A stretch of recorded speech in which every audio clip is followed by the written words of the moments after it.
My friends, मैं जानता हूं कि पेपर लीक होने से এই আসসালামু আলাইকুম এভরিওয়ান, সবার কি অবস্থা? বলছিলাম নরেন্দ্র মোদীর কথা। লোকটা গতকালকে রাত্রে তড়িঘড়ি করে লাইভে চলে আসছে। फ्रेंड्स, मैं जानता हूं कि पेपर लीक ये कोई मामूली विषय नहीं है।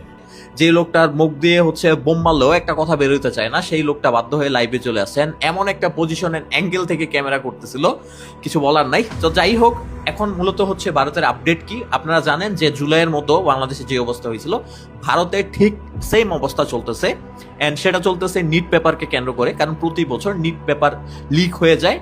অ্যান্ড এই আপনার আন্দোলনটার ডাক দেয় মূলত আপনার ককরোচ জনতা পার্টি। অ্যান্ড বিশেষ করে ভারতের এখন প্রত্যেকটা অঙ্গরাজ্যে আপনার আন্দোলন চলতেছে। শুরুর দিকে আন্দোলনে যদিও পুলিশ ধাপায় রাখছিল, বাট এখন জেনজিদের অবস্থা এমন হয়ে গেছে যে যেই ব্যারিকেড দিয়ে পুলিশ তাদেরকে আটকানোর চেষ্টা করে, ওই ব্যারিকেড নিয়ে তারা পালায় যায়। তারপরে বিহারের অবস্থা যদি আপনাদেরকে বলি, পুলিশ ওয়াটার গান নিয়ে আসছে সেই জায়গায় নিক্ষেপ করার জন্য, পোলাপাইন পানি পানি গান লাগায় সেই জায়গায় নাচানাচি শুরু করে দিছে। পুলিশ রশি নিয়ে আসছে তাদেরকে ঘেরাও দেওয়ার জন্য, সেই রশি নিয়ে পোলাপাইন টানাটানি শুরু করছে। এরপর একটা সময় পুলিশ বাধ্য হয়ে আপনার গেট লাগায় গিয়ে বসে আছে, এন্ড পোলাপাইন সেই গেট পর্যন্ত ভেঙে ফেলছে। শুধু তাই নয়, এই বিহারিরা এতটা অদ্ভুত যে তারা পর্যন্ত গিয়ে জিজ্ঞেস করতেছে পুলিশের কাছে যে টিয়ার শেলের ব্যবস্থা আছে কিনা। টিয়ার গ্যাস की व्यवस्था नहीं है, कुछ व्यवस्था आप लोग नहीं करें, वाटर कैनन का ठंडा। তারপরে পানি তো শেষ হয়ে গেছে, নতুন করে আসবে কিনা।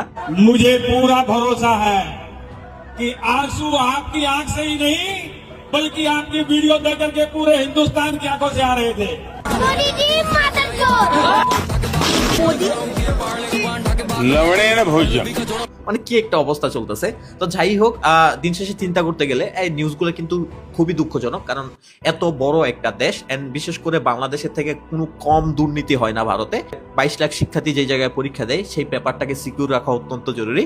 অ্যান্ড মোদি গতকালকে এসে বলতেছে লাইভে যে সে যথেষ্ট ব্যবস্থা নেবে, কঠোর আইন প্রয়োগ করবে, অ্যান্ড খুব দ্রুত এর নিষ্পত্তি হয়ে যাবে।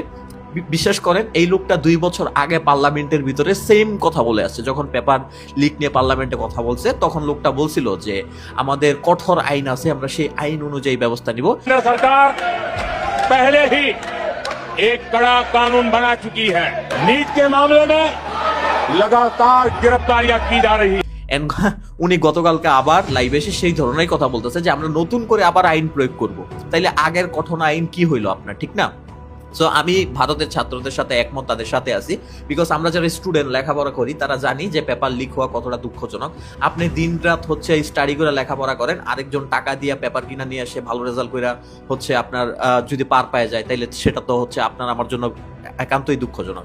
এন্ড মোদির কথা যদি বলে, মোদি ভারতে যে কোনো আন্দোলন হইলে সেটাকে হিন্দু মুসলিমের সাথে তুলনা করে সেটাকে আপনার হয়তো পাকিস্তানের সাথে মিলাই দিবে, হয়তো চায়নার সাথে মিলাই দিবে। আর যদি কলকাতা আন্দোলন হয় তাইলে বাঙালিদের সাথে মিলাই দিবে।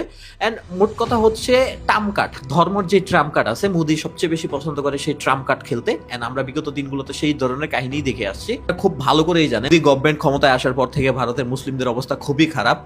এন্ড और जस्ट एकटाई कथा, हिंदू खतरे में है। अब अगर 17-18 साल में भी हिंदू खतरे में है तो उसका मतलब पिछले वाले सुरक्षित था। तो या तो ये वोट बैंक के लिए है या इसी के नाम पर दुकान चल रही है। মানে হিন্দুরা খুবই আশঙ্কাজনক অবস্থার মধ্যে আছে।